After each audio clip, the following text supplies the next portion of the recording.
In the world of demonic entities, names like Bathsheba Sherman and Valak evoke immediate chills.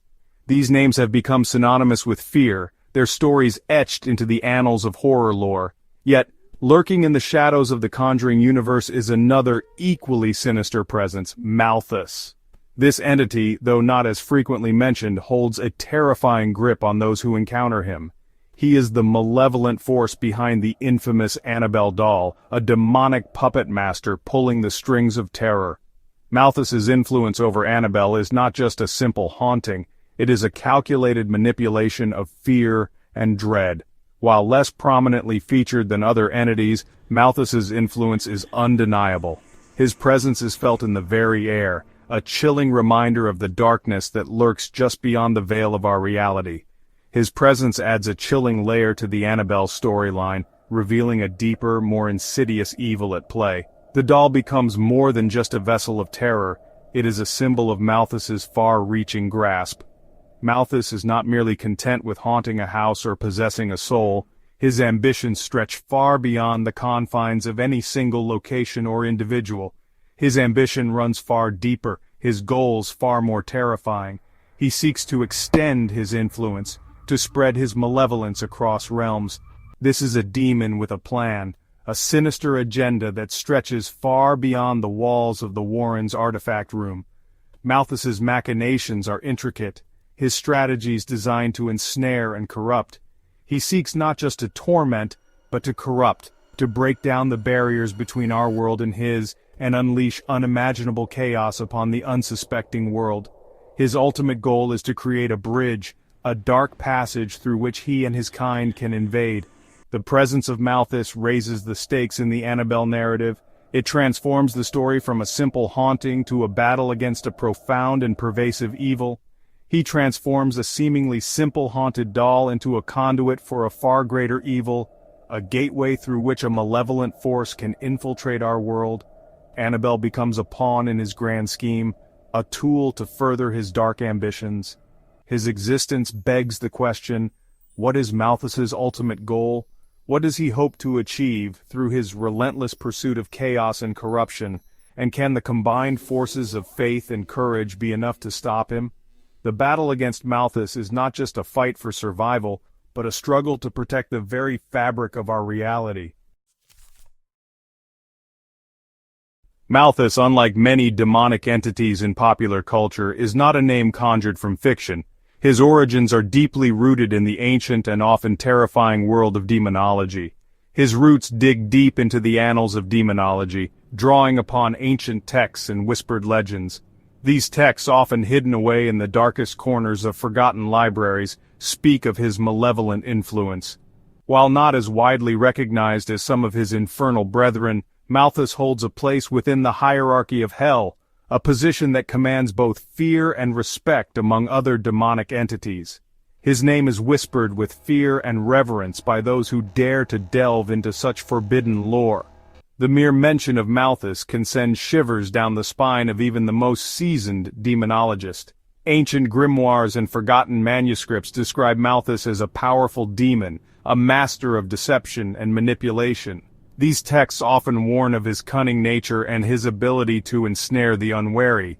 He is said to delight in corrupting the innocent, twisting their desires and turning their virtues against them. His methods are not straightforward but rather insidious, making him a particularly dangerous adversary. His methods are subtle, his influence insidious, worming his way into the hearts and minds of his victims long before they even realize they are ensnared.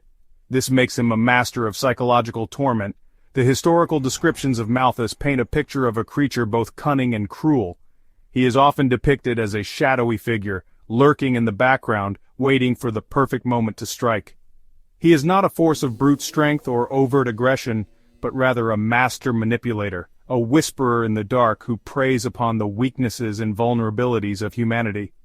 His power lies in his ability to exploit the darkest corners of the human psyche. His presence in the Conjuring universe therefore adds a layer of chilling authenticity, grounding the supernatural horror in a reality that is both terrifying and believable. This connection to real-world demonology makes the horror all the more palpable. Annabelle, the seemingly innocuous porcelain doll, becomes a vessel for Malthus's evil, a conduit through which he can interact with the physical world. This seemingly harmless toy is far more sinister than it appears, serving as a bridge between our world and the dark malevolent forces that Malthus commands. Possessing the doll allows Malthus to bypass the normal barriers separating the spiritual realm from our own, granting him a foothold in our world and the ability to directly influence events. This connection is not just a simple possession, it is a deliberate and calculated invasion, a breach of the natural order. Through Annabelle, Malthus can manifest his power, manipulating objects, influencing minds, and even causing physical harm. The doll becomes an extension of his will, a puppet through which he can enact his dark desires and spread chaos. The doll becomes a beacon for paranormal activity, a focal point for Malthus's malevolence to bleed into our world, leaving a trail of terror and despair in its wake. Every room it inhabits becomes a stage for supernatural occurrences, a hotspot for eerie and unexplainable events. Malthus's choice of Annabelle as his vessel is no accident.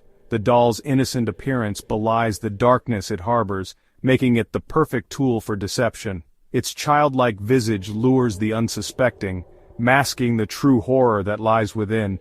People, particularly children, are drawn to its childlike charm, unwittingly inviting Malthus's evil into their lives. The doll's allure is almost magnetic, pulling in those who are most vulnerable and least suspecting of its true nature. The doll becomes a Trojan horse, its unassuming exterior concealing a malevolent force just waiting for the right moment to strike. It sits quietly, biding its time, until the perfect opportunity arises to unleash its hidden terror. The cinematic portrayal of Malthus in Annabelle creation offers a glimpse into his terrifying and malevolent nature. He appears as a monstrous, horned creature, his eyes burning with an infernal fire. This depiction, while visually striking, deviates somewhat from the more subtle, insidious descriptions found in historical demonology texts. Traditional texts often portray Malthus in less overtly monstrous forms, emphasizing his cunning and manipulative nature over brute strength. He might appear as a shadowy figure, a whispering voice, or even a seemingly harmless animal, all the while masking his true demonic form. This difference in portrayal highlights the challenges of translating ancient beliefs and descriptions into a visual medium.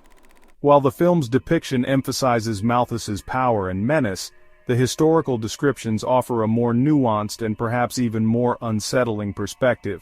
For it is often the evil that we cannot see, the whispers we cannot quite place, that are the most insidious and the most difficult to confront.